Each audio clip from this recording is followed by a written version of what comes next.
그래서 주님께서는 그에게 그 변한 것이 없는 현실 속에서 무엇을 붙잡아야 하는지를 보여주십니다. 12절 보면 그 남은 짐승들은 그의 권세를 빼앗겼으나 그 생명은 보존되어 정한 시기가 이르기를 기다리게 되었더라. 뭐죠? 하나님이 살아계셔서 일하십니다. 그 심판하십니다. 그런데 다니엘이 속한 현실은 뭐냐면 그 남은 짐승들이 그의 권세를 빼앗겼죠. 그런데 그 생명은 보존돼서 정한 시기, 하나님의 때가 이르기까지는 그들이 살아있습니다. 이것이 우리의 현실이죠. 우리도 하나님의 자녀죠. 그런데 우리의 두 발은 세상에 있습니다. 그래서 동일하게 그 남은 짐승들과 전투하는 다니엘처럼 우리 역시도 정한 시기가 이르기까지 주님 다시 오실 그날까지 우리도 싸우고 있습니다. 변한 것 없이, 아무 환경 변한 것 없이 우리 역시도 싸우고 있다는 현실이죠. 그러나 다니엘은 혼자 서 있는 것이 아니라 하나님의 나라에 속해 있었죠. 그러니까 이걸 기억해야 돼요.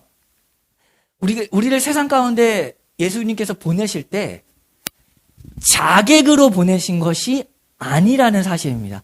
자객은 혼자 싸우죠. 우리는 혼자의 힘으로 세상을 이길 수가 없습니다. 우리를 자객으로 보낸 것이 아니라 혼자 그래서 알아서 해결하는 자객으로 보낸 것이 아니라 우리를 그리스도의 군사로 보냈습니다. 한 사람이 아니라 하나님 나라에 속한 예수 그리스도와 함께 있는 그리스도의 군사로 보냈다라는 것을 기억하는 것이죠. 그래서 그에게 소망의 환상을 또 보여주십니다. 또 하나를 보여주세요. 13절 보세요. 내가 또 밤 환상 중에 인자 같은 이가 하늘 구름을 타고 와서 옛적부터 항상 계신 이에게 나아가 그 앞으로 인도되매. 인자 같은 이가 무엇이죠? 짐승의 나라와 정반대, 짐승이 아닌 son of man, 인자 같은 사람의 아들, 짐승과 완전히 대조되는 한 분을 보여주셨습니다. 이 인자 같은 이가 누굴까요? 예수 그리스도십니다. 인자 대신 예수 그리스도를 보내셨다라는 사실이죠.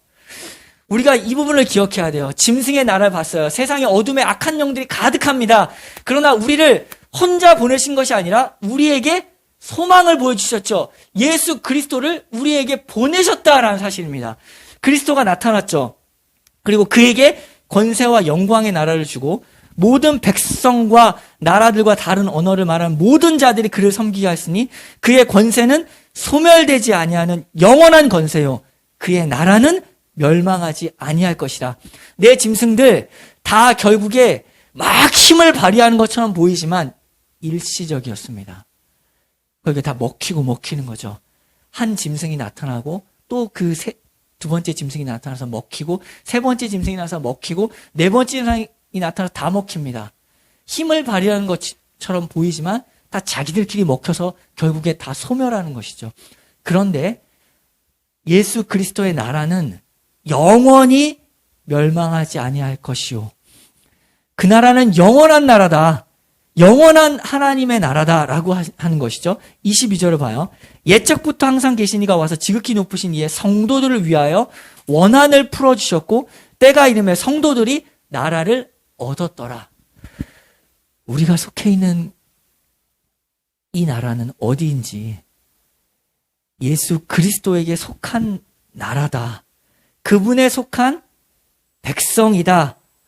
짐승의 나라에 속하지 않다.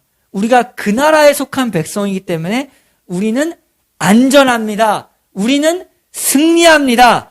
흔히 우리를 하나님께서 그냥 내버려 두신 자객으로 보낸 것이 아니라 세상 가운데 그리스도의 군사로 하나님의 자녀로 보내셨다.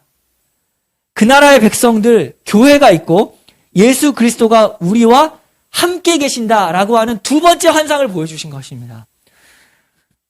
우리 역시도 눈이 열려야 돼요.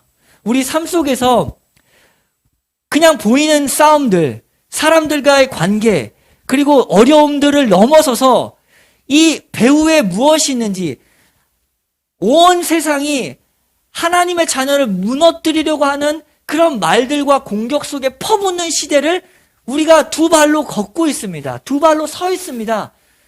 그 영적인 도전과 공격들을 우리가 받고 있죠. 그러나 거기서 두 번째 환상을 봐야 돼요. 예수 그리스도를 하나님께서 보내셨다. 너와 함께하고 있다. 그 예수 그리스도가 영원하시다를 붙잡고 우리가 어디에 속해 있는지를 알아야 됩니다. 우리의 삶의 작게는 개인의 삶이에요.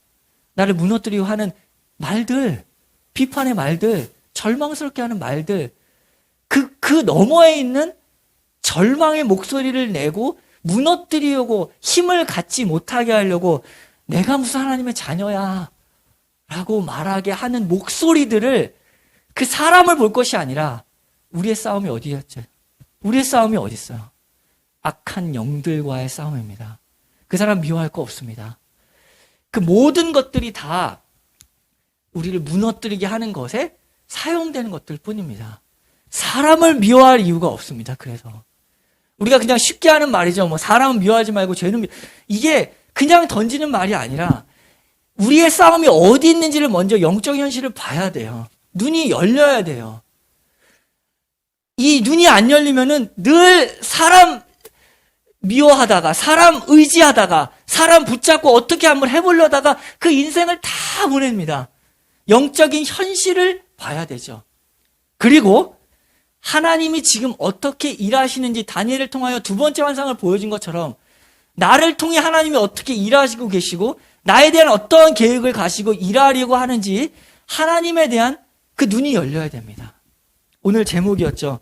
내 눈을 열어서 주의 법에 기이한 것들을 보게 하소서. 영적인 현실, 살아있는 진짜 세계를 우리 교회가 보기를 원합니다. 이 눈이 반드시 열려야 됩니다. 안 그러면 꼭두각시 인생입니다. 마귀에게 속아 넘어가서 꼭두각시 인생밖에는 살지 못합니다. 미워하다가 인생 다 보냅니다. 질투하다가 인생 다 보낸다고요. SNS 보다가 누구는 판단하고 정죄하고 이러고 이 생을 다 보냅니다. 거기에 속지 넘어가지 마세요. 영적인 현실을 보세요. 지금 나를 어떻게 무너뜨리고 하는가. 내가 일하지 못하게 하나님 나라의 자녀로서 적극적으로 복음을 전파하며 살아가지 못하게 하는 이 모든 현실들을 보고, 그럼에도 불구하고 두 번째 환상을 봐서 하나님이 적극적으로 일하고 계시다. 다스리고 계시다. 내 힘으로 도저히 할 수 없지만 그리스도가 우리와 함께 계신다.